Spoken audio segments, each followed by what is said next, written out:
Muito bem, de volta com o nosso curso de Direito Constitucional. Hoje nós vamos abordar a terceira parte sobre os direitos individuais, direitos e deveres individuais. Então, bora estudar Direito Constitucional.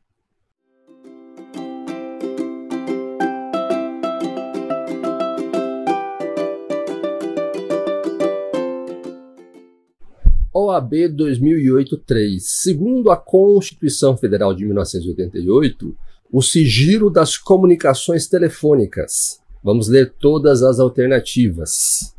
Letra A. Poderá ser violado por ordem judicial ou administrativa para instrução processual de ação de improbidade administrativa. Letra B. É absolutamente inviolável. Letra C. Poderá ser violado por ordem de ministro de Estado para a instrução de processo administrativo disciplinar. E letra D, poderá ser violado por ordem judicial para fins de investigação criminal. Vejam, o artigo 5º, inciso 12 da Constituição Federal, trata da inviolabilidade do sigilo de correspondência e das comunicações telegráficas, de dados e das comunicações telefônicas, excepcionando a regra na hipótese de comunicação telefônica.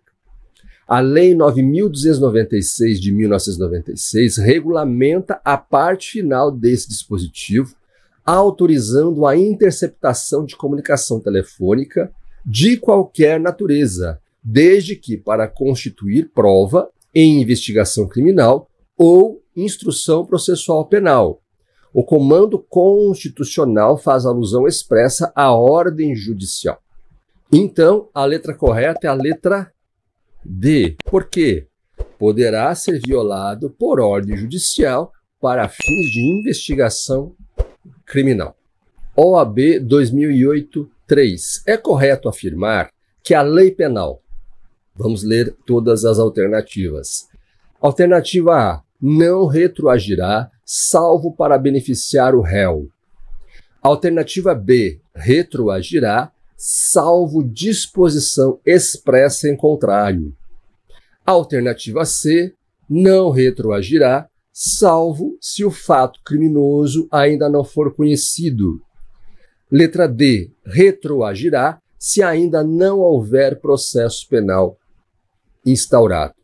Vejam, todas as alternativas, elas encontram fundamento no artigo 5º, inciso 40 da Constituição e nos artigos 1º e 2º, parágrafo único do Código Penal. A ordem constitucional consagrou a regra da irretroatividade da lei penal, que, entretanto, comporta exceção. Ou seja, a lei penal sempre retroagirá para beneficiar o réu. Alternativa correta, letra A. OAB 2008-3. Segundo a Constituição Federal, pode ser instituída a pena... Vamos às alternativas. Alternativa A, de caráter perpétuo. Alternativa B, de trabalhos forçados. Alternativa C, de perda de bens. Alternativa D, de banimento. A Constituição Federal de 1988, em seu artigo 5º, inciso 47, proíbe algumas penas, como, por exemplo, de morte, salvo em caso de guerra declarada, de caráter perpétuo, de trabalhos forçados, de banimento e penas cruéis. Dentre essas proibições, não há menção à perda de bens. Dessa forma, essa pena pode ser instituída, mas só haverá efetiva privação de bens se respeitado o devido processo legal, previsto no artigo 5º, inciso 54 da Constituição. Então, alternativa correta, a letra C. OAB 2008-1. Acerca da proteção e da perda do direito de propriedade, julgue os itens seguintes. Item 1. A Constituição assegura a proteção às participações individuais em obras coletivas e à reprodução da imagem e voz humanas, inclusive em atividades desportivas. Item 1. Correto. Artigo 5º, inciso 28 da Constituição. São assegurados nos termos da lei. A linha A proteção às participações individuais em obras coletivas e a reprodução da imagem e voz humanas, inclusive nas atividades desportivas. Então, vamos colocar um Vzinho de verdadeiro aqui ao lado do item 1. Item 2. A obrigação de reparar o dano e a decretação do perdimento de bens podem ser integralmente estendidas aos sucessores e contra eles executadas. Vejam, esse item ele está errado, porque a obrigação de reparar o dano e a decretação do perdimento de bens só podem ser estendidos aos sucessores e contra eles executados até o limite do valor do patrimônio transferido, até as forças da herança. É o que se extrai do artigo 5º, inciso 45, parte final da Constituição. Então, item 2, falso. Item 3. Na desapropriação de imóvel rural de interesse para a reforma agrária e de imóvel urbano não edificado, subutilizado ou não utilizado, o pagamento ocorrerá mediante títulos públicos e não mediante indenização em dinheiro. O item 3 está correto. É o que prevê o artigo 182, parágrafo 4º, inciso 3 e 184, ambos da Constituição.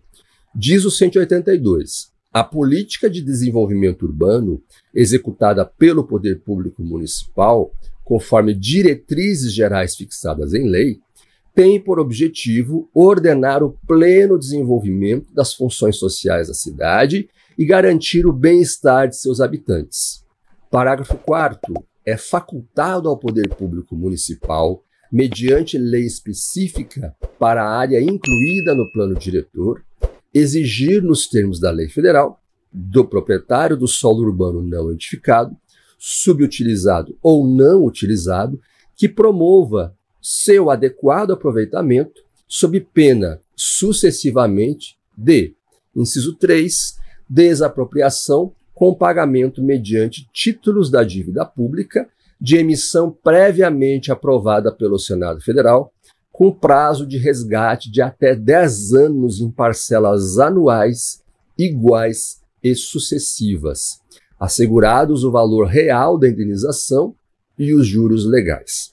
E diz o artigo 184, compete à União desapropriar por interesse social, para fins de reforma agrária, o imóvel rural que não esteja cumprindo sua função social, mediante prévia e justa indenização em títulos da dívida agrária, com cláusula de preservação do valor real, resgatáveis no prazo de até 20 anos, a partir do segundo ano de sua emissão, e cuja utilização será definida em lei.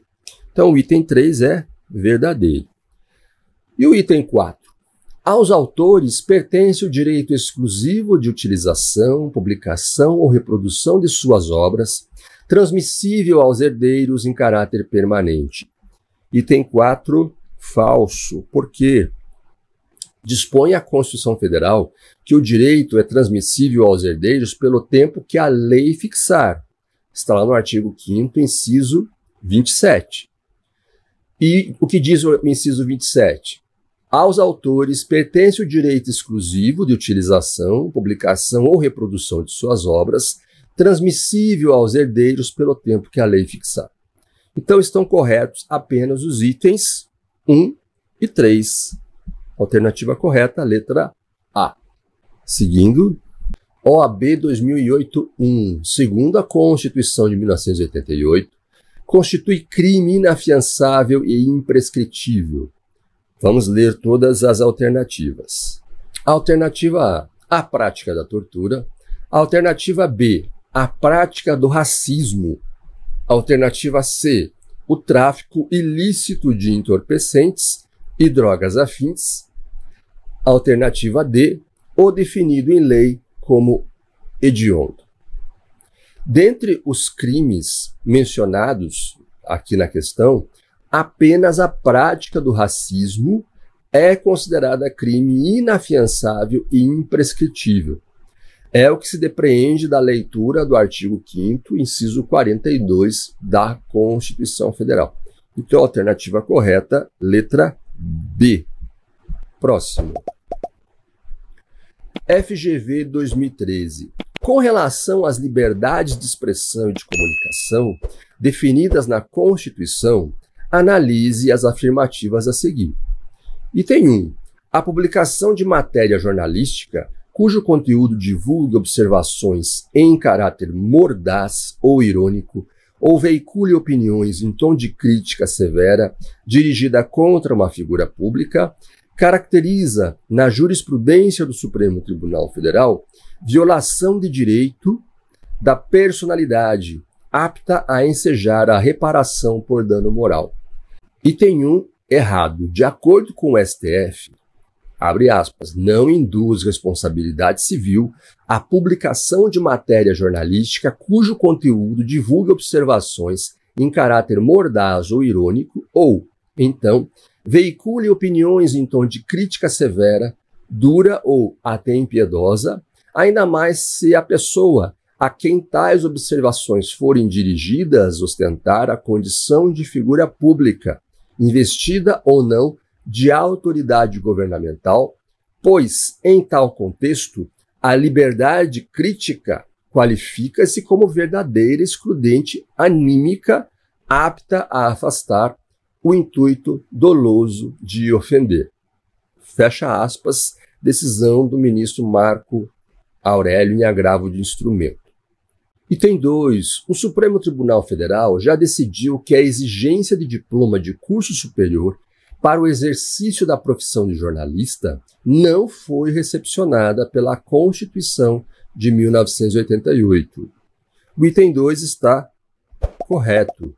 Em nota, o STF menciona que, abre aspas, o plenário do STF, no julgamento do recurso extraordinário 511.961, declarou como não recepcionado pela Constituição de 88 o artigo 4º, inciso 5, do Decreto-Lei 972 de 1969, que exigia diploma de curso superior para o exercício da profissão de jornalista.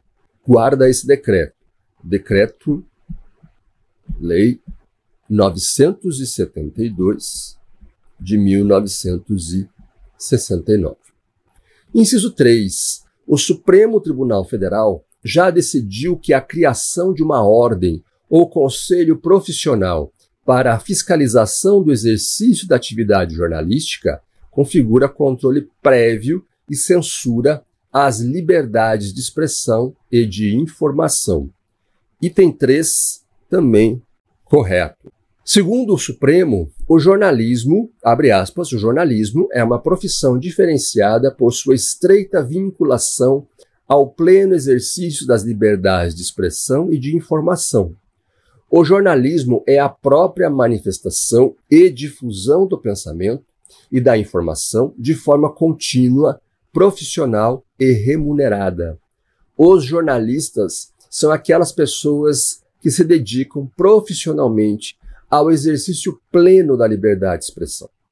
O jornalismo e a liberdade de expressão, portanto, são atividades que estão imbricadas por sua própria natureza e não podem ser pensadas e tratadas de forma separada. Isso implica, logicamente, que a interpretação do artigo 5º, inciso 13 da Constituição, na hipótese da profissão de jornalista, se faça aí impreterivelmente, em conjunto com os preceitos do artigo 5º, inciso 4, 9, 14 e do artigo 220 da Constituição, que asseguram as liberdades de expressão, de informação e de comunicação em geral. No campo da profissão de jornalista, não há espaço para a regulação estatal quanto às qualificações profissionais. O artigo 5º, inciso 4, 9, 14 e o artigo 220 não autorizam o controle por parte do Estado quanto ao acesso e exercício da profissão de jornalista. Qualquer tipo de controle desse tipo que interfira na liberdade profissional no momento do próprio acesso à atividade jornalística configura, ao fim né? Controle prévio que, em verdade, caracteriza a censura prévia das liberdades de expressão e de informação, expressamente vedada pelo artigo 5º, inciso 9 da Constituição. A impossibilidade do estabelecimento de controles estatais sobre a profissão jornalística leva à conclusão de que não pode o Estado criar uma ordem ou um conselho profissional, uma autarquia, para a fiscalização desse tipo de profissão. O exercício do poder de polícia no Estado é vedado nesse campo e que imperam as liberdades de expressão e de informação. Fecha aspas, é a jurisprudência do STF, representação 930, relatório do ministro Rodrigues Alckmin, que foi utilizado como base para o ministro Gilmar Mendes no recurso extraordinário 511.961 de 2009. Bem, nós temos dois itens corretos, os itens 2 e 3. Alternativa correta, letra D. FGV 2013. Acerca dos direitos fundamentais inscritos na Constituição de 1988, assinale a afirmativa correta. Letra A. A Constituição, em garantia ao princípio da igualdade, prescreveu qualquer forma de discriminação, positiva ou negativa, entre cidadãos brasileiros. Errado. O princípio da igualdade ou da isonomia, previsto no artigo 5º, inciso 1 da Constituição, indica que todos são iguais perante a lei, sem distinção de qualquer natureza.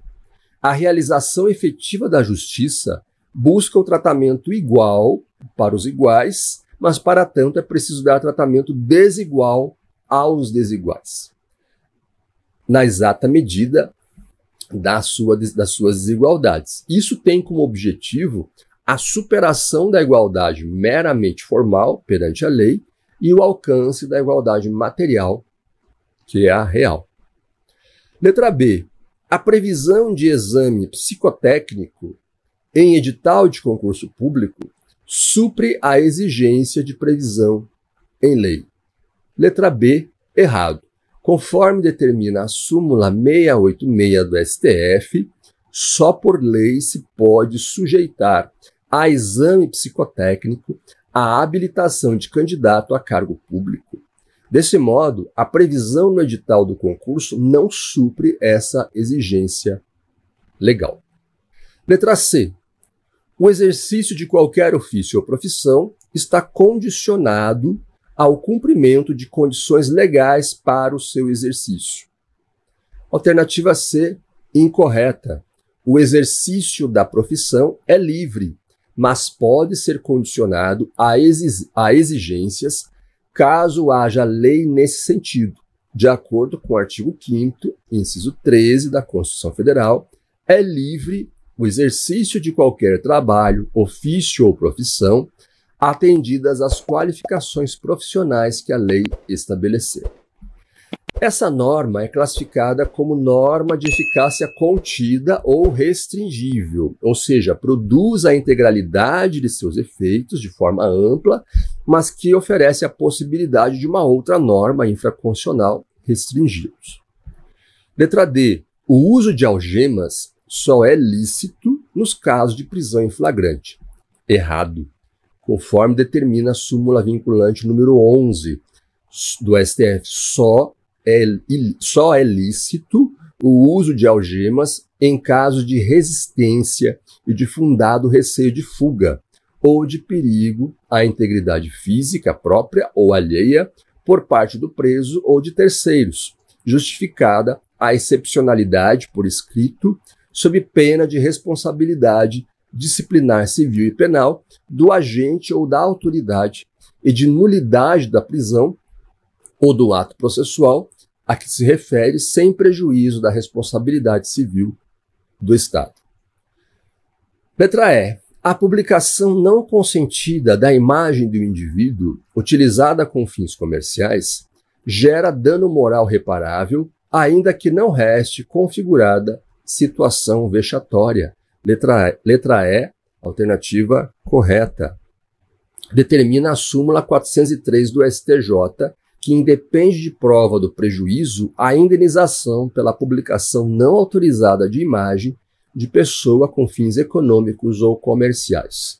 Então, o que diz a súmula 403 do STJ? Independe de prova do prejuízo a indenização pela publicação não autorizada de imagem de pessoa com fins econômicos ou comerciais. Seguindo, FGV 2011. No banheiro masculino da empresa Delta foi instalada uma câmera de vídeo. Esse fato caracteriza a ofensa A. Vamos às alternativas. Letra A, cidadania. Letra B, liberdade de ir e vir. Letra C, intimidade. Letra D, autodeterminação pessoal. Letra E, imagem da pessoa. Vejamos. Cidadania é um direito político. Liberdade de ir e vir e permanecer é um direito de locomoção. Autodeterminação pessoal é um direito de escolha. Não são afetados pela instalação de uma câmera de vídeo. Como a questão não fala em divulgação de dados obtidos pela câmera, não se pode falar aqui em ofensa à imagem. O caso, então, se trata, por óbvio, de violação do direito à intimidade. Letra C está no artigo 5º, inciso 10 da Constituição Federal, que impede a intromissão de estranhos na privacidade de cada pessoa. Próxima, FGV 2011. São admitidas no ordenamento constitucional brasileiro as penas. Letra A, de morte para crime hediondo. Errado. A pena de morte só é admitida em caso de guerra declarada, conforme previsão do artigo 5º, inciso 47, a linha A da Constituição Federal. Letra B, de banimento para crimes políticos. Errado. A Constituição Federal não admite penas de banimento. Artigo 5º, inciso 47, a linha D da Constituição Federal. Letra C, de multa para crimes contra a vida. Letra C, errado. O artigo 121 do Código Penal não prevê pena de multa para os crimes contra a vida. Letra D, de suspensão de direitos. Letra D, alternativa correta. Por exemplo, a gente pode citar aqui o artigo 37, parágrafo 4º da Constituição Federal, que diz: a administração pública, direta e indireta, de qualquer dos poderes da União, dos Estados, do Distrito Federal e dos municípios, obedecerá aos princípios de legalidade, impessoalidade, moralidade, publicidade e eficiência, e também ao seguinte, parágrafo 4º, os atos de improbidade administrativa importarão a suspensão dos direitos políticos, a perda da função pública, a indisponibilidade dos bens e o ressarcimento ao erário na forma e gradação previstas em lei, sem prejuízo da ação penal cabível. E a letra E, castigos corporais. Errado. A Constituição Federal não admite penas cruéis. Artigo 5º, inciso 47, a linha E da Constituição Federal. E se você chegou até aqui e esse vídeo está sendo legal, está sendo importante para você, é importante para mim também. Por favor, deixa aí o seu joinha, coloca seu like, se inscreve no canal, ativa o sininho, porque assim o algoritmo vai entender que esse vídeo é importante, ele é bacana e vai me motivar também a continuar a produção de mais material, mais conteúdo sobre direito constitucional para nós. Valeu!